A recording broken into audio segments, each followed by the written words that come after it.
Welcome to Chapter 9, Part 4. So we've gone through most of the reactions about adding to triple bonds and cleaving triple bonds.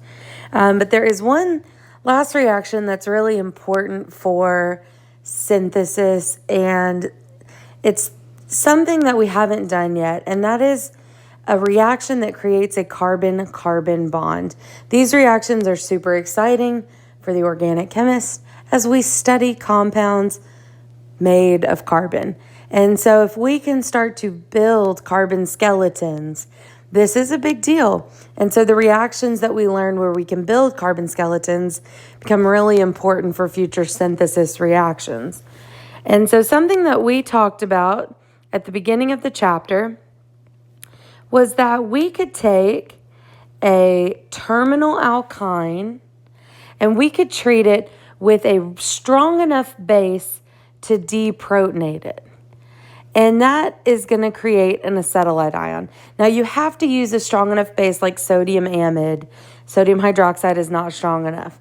And so when we take this, we create a really strong nucleophile. And so that might sound familiar after Unit 2. What is something strong nucleophiles can do? Strong nucleophiles are good for substitution reactions.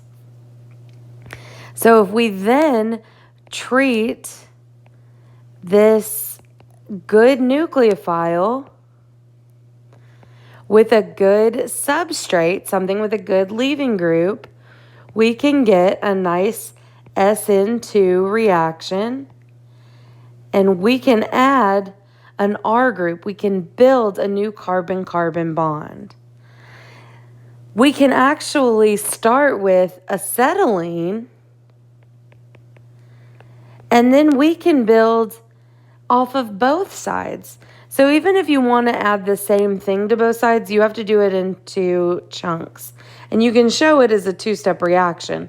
So first you deprotonate one side, and then you can add any R. Well, okay, not a tertiary alkyl halide, right? Because it is an SN2 reaction, but you could do primary and secondary alkyl halide. So let's say we could use ethyl bromide.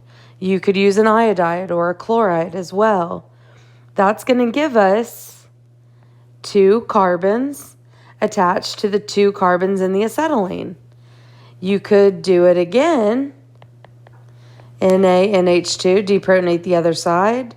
And then let's say we want to add 3 carbons.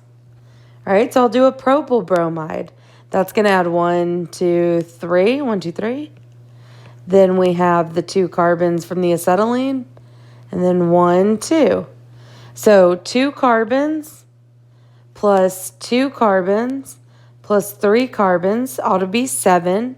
1, 2, 3, 4, 5, 6, 7. All right, so now we can build carbon chains this way, which is really exciting. And so here's another example where we added an ethyl to one side and a methyl to the other. Complex target molecules can be made this way. And so we can start to take this and create longer synthesis problems.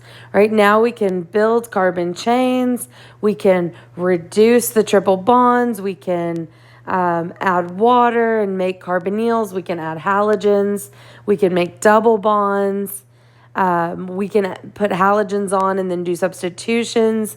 It's an important tool for this organic toolbox we're building.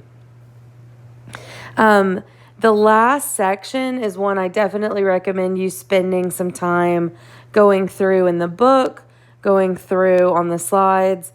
It's reviewing what we've covered in these lectures so far, so you get some good review diagrams like this. You have your reductions, you have halogenation, you have your list of reactions, all of which you're required to know. Not all of the mechanisms. I've mentioned which ones you need to know throughout. I will put a summary of that on eCampus later this week. You get a nice spider diagram. I've provided one on eCampus with the products blanked out, so you can use that as a drill.